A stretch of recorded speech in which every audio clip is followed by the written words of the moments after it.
ഈശ്വര, ഇനിയിപ്പോൾ എന്നെ എന്തൊക്കെയാണാവോ പറയുക. ഞാനൊന്നും പറയാൻ പോയിട്ടില്ല.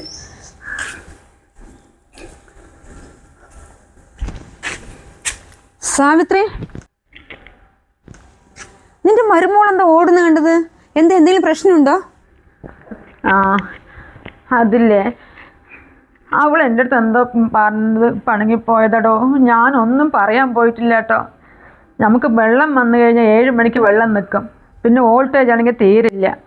വാഷിംഗ് മെഷീനിൽ 3 ദിവസം തുണി ഇട്ടിട്ട് ഞാൻ കുറച്ചൊക്കെ അലക്കിയെടുത്തു, ബാക്കി അങ്ങനെ കിടക്കുന്നു. അപ്പം ഞാൻ പറഞ്ഞു, മോളെ 6 മണി കറക്റ്റ് 7 മണി അല്ലാണ്ട് അങ്ങോട്ടും ഇങ്ങോട്ടും സമയം ഉണ്ടെങ്കിൽ അവൾ എണിക്കില്ല. കറക്റ്റ് 7 മണിക്ക് എണിക്കുള്ളൂ. ഒരു 6:30 ആയപ്പോൾ ഞാൻ വിളിച്ചു, മോളെ ഇന്ന് വെള്ളം നല്ലോണം ഇപ്പോൾ ഉണ്ട്, വന്നിട്ടുണ്ട്, വേഗം നീ തുണികളൊന്നും അലക്കിയെടുക്കുക. വാഷിംഗ് മെഷീൻ രാവിലെ വോൾട്ടേജ് ഇല്ലാണ്ട് അത് ആവുന്നില്ല, 3 ദിവസമായി തുണി ഇട്ടിട്ടെന്ന് പറഞ്ഞേ ഉള്ളൂ. അവൾ ആകെപ്പാടെ, ഞാൻ വാതിൽ കൊട്ടിയത് ശരി തന്നെയാണ് മോളെ, എനിക്ക് 6:30 ആയിട്ടോ. അവൾ എന്തല്ലോ എന്നോട് പറഞ്ഞിട്ട് പോയത്, നിങ്ങളെന്താ അമ്മായോ പോരടിക്കുകയാണോ, എൻ്റെ ഭർത്താവ് ഇവിടെ ഇല്ലയെന്ന് പറഞ്ഞിട്ട് അങ്ങനെയാണ് ഞാൻ നിങ്ങളുടെ തുണി അലക്കാനും നിങ്ങളുടെ വീട്ടിൽ വേലക്കാരിയായിട്ട് വന്നതല്ല എന്നെല്ലാം പറയും. എന്തൊക്കെയോ എന്നെ പറയുന്നതുകൊണ്ട് പറഞ്ഞ് ബ്രഷ് ചെയ്ത് ഡ്രസ്സ് കൊടുത്തിട്ട് ബാഗ് കൊടുത്ത് ഒറ്റ പോക്ക്, ഒന്നും കഴിച്ചിട്ടൊന്നുമില്ല. അവൻ്റെ അച്ഛനത് ആ ചിക്കനും ഇതൊക്കെ വാങ്ങിക്കാൻ പോയിരുന്നു, ഞായറാഴ്ചയല്ലേ എന്ന് പറഞ്ഞിട്ട് പച്ചക്കറിയും ചിക്കനൊക്കെ വാങ്ങിക്കാൻ പോയിരിക്കുന്നു. ആൾക്ക് ബിരിയാണി ഇഷ്ടമാണ്, ബിരിയാണി ഉണ്ടാക്കി കൊടുക്കാമെന്ന് പറഞ്ഞിട്ട്. ഇനിയിപ്പോൾ എന്നെ എന്തൊക്കെ പറയുന്നു എനിക്ക് ഒരു പിടിയില്ല. എൻ്റെ മോനോട് വിളിച്ചിട്ട് അവരാണെങ്കിൽ അവൾ എന്ത് പറഞ്ഞു കൊടുത്താലും അത് കറക്റ്റായി കേട്ട് അത് വിശ്വസിച്ചിട്ട് എൻ്റെ അടുത്ത് ഇങ്ങനെ വഴക്കിന് വരും. എനിക്ക് ആകെ പേടിയാവണം. അല്ല സാവിത്രി, ഞാൻ അറിയാതെ ചോദിക്കുക, നീ എന്തിനാ ഇങ്ങനെ പേടിക്കുന്നത്? നിന്റെ മോൻ തന്നെയല്ലേ, മോനും മോൻ്റെ ഭാര്യ മരുമോളും, ഇവിടെ വേറെ ആരും ഒന്നും അല്ലല്ലോ. ഇപ്പം തന്നെ നീ ഇത്രയും പേടിച്ച് വിറച്ചിരുന്നാ നീ എത്ര കാലം കൊണ്ട് ജീവിക്കാനാ? അവൾ എന്താ പറഞ്ഞു കൊടുക്കണം, നീ പറഞ്ഞു കൊടുത്തോട്ടെ. ഞങ്ങൾ ചിലവരൊക്കെ ഇവിടുന്ന് കാണുന്നതല്ലേ. നീ എല്ലാ പണിയും രാവിലെ തുടങ്ങി വൈകുന്നേരം വരെ ചെയ്യുന്നതും ആ കുട്ടി വന്ന് രാവിലെ എണിച്ച് പേപ്പറും വായിച്ച് ചായയും കുടിച്ച് ഇവിടെ ഇരിക്കുന്നതൊക്കെ ഞങ്ങൾ ഇവരോട് ചോദിക്കട്ടെ, എന്തിനാ പണങ്ങി പോയി എന്തെങ്കിലും അമ്മ പ്രശ്നം ഉണ്ടാക്കിയെന്നുള്ളത്.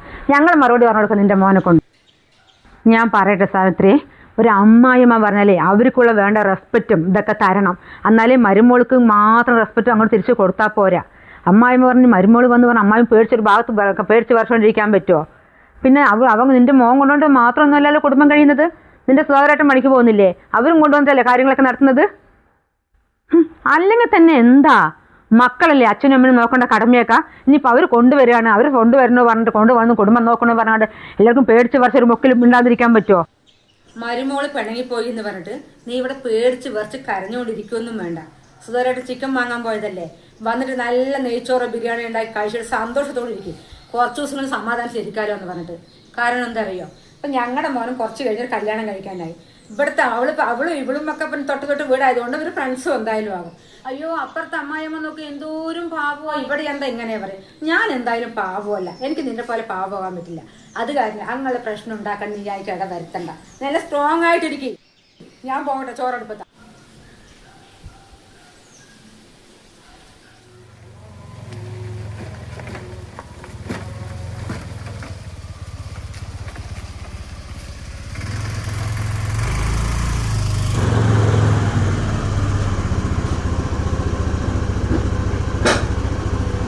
മോളെ മോളെ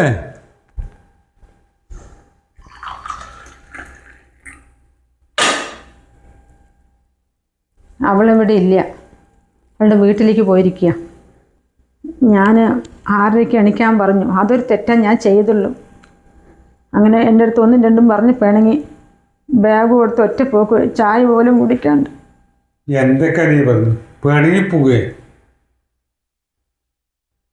ഇന്ന് ചിക്കൻ സാധനങ്ങളൊക്കെ ഉണ്ട്, പച്ചക്കറി.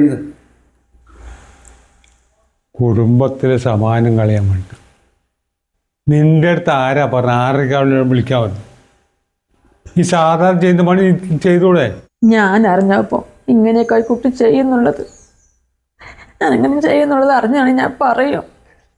അതൊക്കെ അറിഞ്ഞിരിക്കേണ്ടതാണ്, ഇന്നത്തെ കാലം അങ്ങനെയാണ്. ഇനിയിപ്പോൾ അവനെ വിളിച്ച് എന്തൊക്കെ പറഞ്ഞു കൊടുത്തോ. ഞാൻ വിളിച്ചു, ഫോൺ അടിക്കുന്നുണ്ട്, കുറേ സമയം വിളിച്ച് എടുക്കുന്നില്ല അവൻ.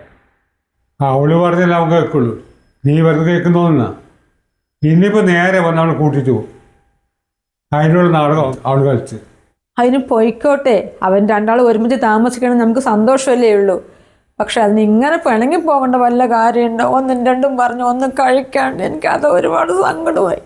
ഇനിയിപ്പോൾ അവളുടെ അമ്മ എന്തൊക്കെ പറയാന്തോ.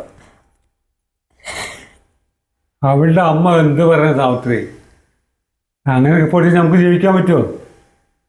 ഇനി അഥവാ വന്നു കഴിഞ്ഞാൽ നമുക്ക് ഇവിടെ നടന്ന കാര്യം എന്താ നമുക്ക് പറഞ്ഞാൽ പോലെ.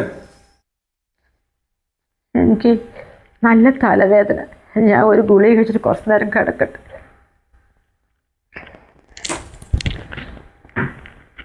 എനിക്ക് തലവേദന എന്താ അറിയാം, ഈ ടെൻഷനാണ്. ഈ വെള്ളമൊക്കെ കുടിച്ചിട്ടേ കറി ഉണ്ടാക്കാൻ നോക്ക്. നമുക്ക് പട്ടി കിടക്കേണ്ട ആവശ്യം എന്താ? രണ്ടും കൂടി ഇത്ര നേരം എന്തെല്ലോ പറയുന്നു കണ്ടു. പറയാൻ ഏട്ടൻ്റെ ഭാര്യയൊക്കെയാ, ഒരു കാര്യം ചോദിച്ചാൽ പറഞ്ഞു തരില്ല. ഞാൻ നേരെ അവരുടെ വീട്ടിൽ തന്നെ പോകട്ടെ, ചോദിക്കട്ടെ. ഓ, ചക്ക കൊടുക്കാനും മനസ്സ് വരുന്നില്ല. ഒരു കഷ്ണം അവർ കൊണ്ട് തന്നതാ, സാരമില്ല, അവിടെ ഇരിക്കട്ടെ.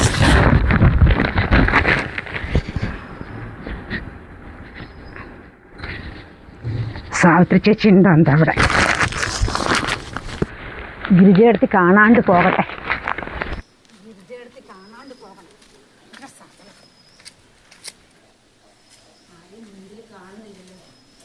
സാവിത്രി ചേച്ചി,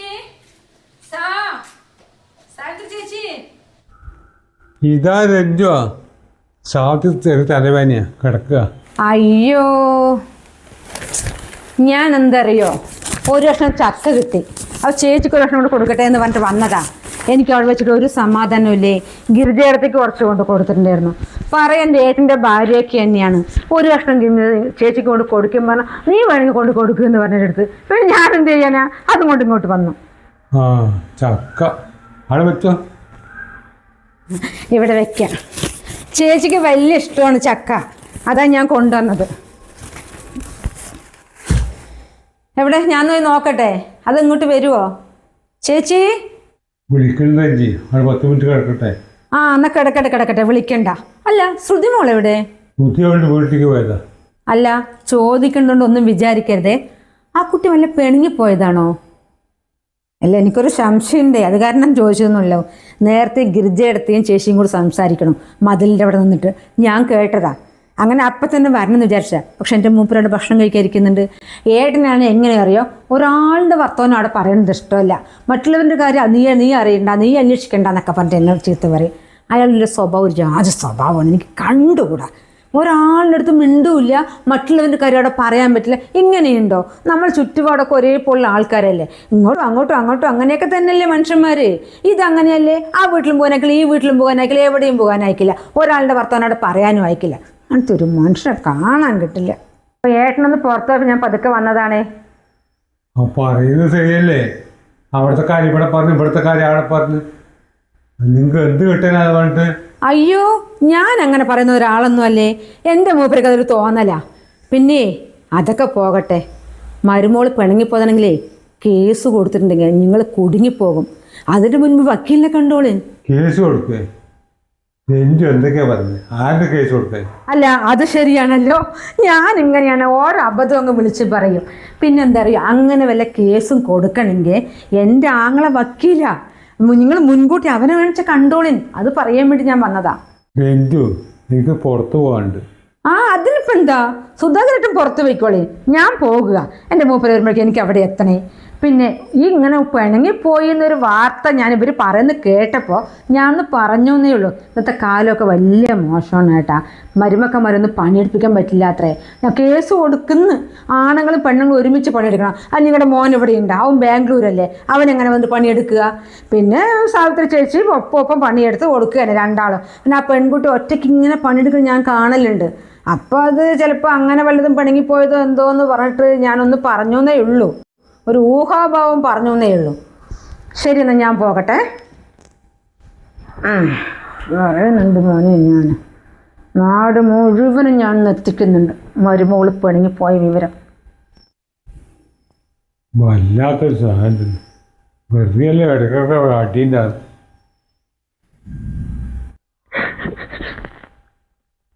നീ ഇങ്ങനെ കിടക്കുന്നേ, എന്തെങ്കിലും എടുത്ത് കഴിക്കാൻ നോക്ക്.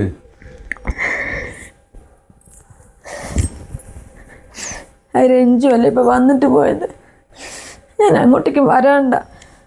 ഇനിയിപ്പോൾ നാട് മുഴുവനും പറഞ്ഞു വരുത്തും. എന്താ കേസ് കൊടുക്കുന്നൊക്കെ പറയുന്നവള്. അവൾക്ക് ഭ്രാന്ത. നീ ആരും എന്ത് ചെയ്തിട്ടുണ്ടോ? അവൾ കേസ് കൊടുക്കേ. ഹലോ മോനെ, നീ വിചാരിക്കുന്ന മാതിരി ഒന്നും ഇവിടെ നടന്നിട്ടില്ല. നീ ഒരു കാര്യം ചെയ്യ്, അമ്മൻ്റെ കൊടുക്കാം കേട്ടോ. ഓക്കെ. ഹലോ മോനെ. ആ ഇല്ലടാ, ഒരു പ്രശ്നം ഇവിടെ ഉണ്ടായിട്ടില്ല. രാവിലെ എണിച്ച് ഞാൻ ഒരു കാര്യം ഞാൻ പറഞ്ഞ് കേൾക്ക്. എന്ത്? നീ കൊണ്ടുപോയിക്കോ, എന്നാ അതാ നല്ലത്. അപ്പം ഞങ്ങൾക്ക് മനസ്സമ്മതത്തോടെ ഇരിക്കാലോ. പേടിച്ചിട്ട് ഞാൻ ഒരു വാക്ക് പോലും പറയില്ല. ഇതല്ലേ ഇപ്പൊ പറഞ്ഞുണ്ടാക്കിയിരിക്കുന്നത്. ഞാൻ പറയണ്ടേ? ആയിക്കോട്ടെ, നീ കൊണ്ടുപോയിക്കോ. നീ എപ്പോഴും എങ്ങോട്ട് വരുന്നത്? ഇങ്ങോട്ട് വരുന്നില്ലേ? പിന്നെ അവളുടെ വീട്ടിലൊന്നും അതേ കൊണ്ടുപോവാ? ആയിക്കോട്ടെ. നീ എപ്പോൾ വരും ബാംഗ്ലൂരിൽ നിന്ന്? മറ്റന്നാളാ? ആയിക്കോട്ടെ. നീ പോയിട്ട് 2-3 മാസമായില്ലേ? ഇവിടെ ഒന്ന് വന്നിട്ട് പോയിക്കോട്ടെ എനിക്ക്. ശരി മോനെ, ശരി, അതന്നെയാണ് വേണ്ടത്. നീ അതേ വന്ന് അവളെ കൂട്ടിയിട്ട് വയ്ക്കാം. ശരിയെന്ന്. ഞങ്ങൾക്ക് ഉണ്ടെങ്കിലും ഇല്ലെങ്കിലും മനസ്സമാധാനത്തോടു കൂടി ഇരിക്കാലോ. ആയിക്കോട്ടെ, ശരി.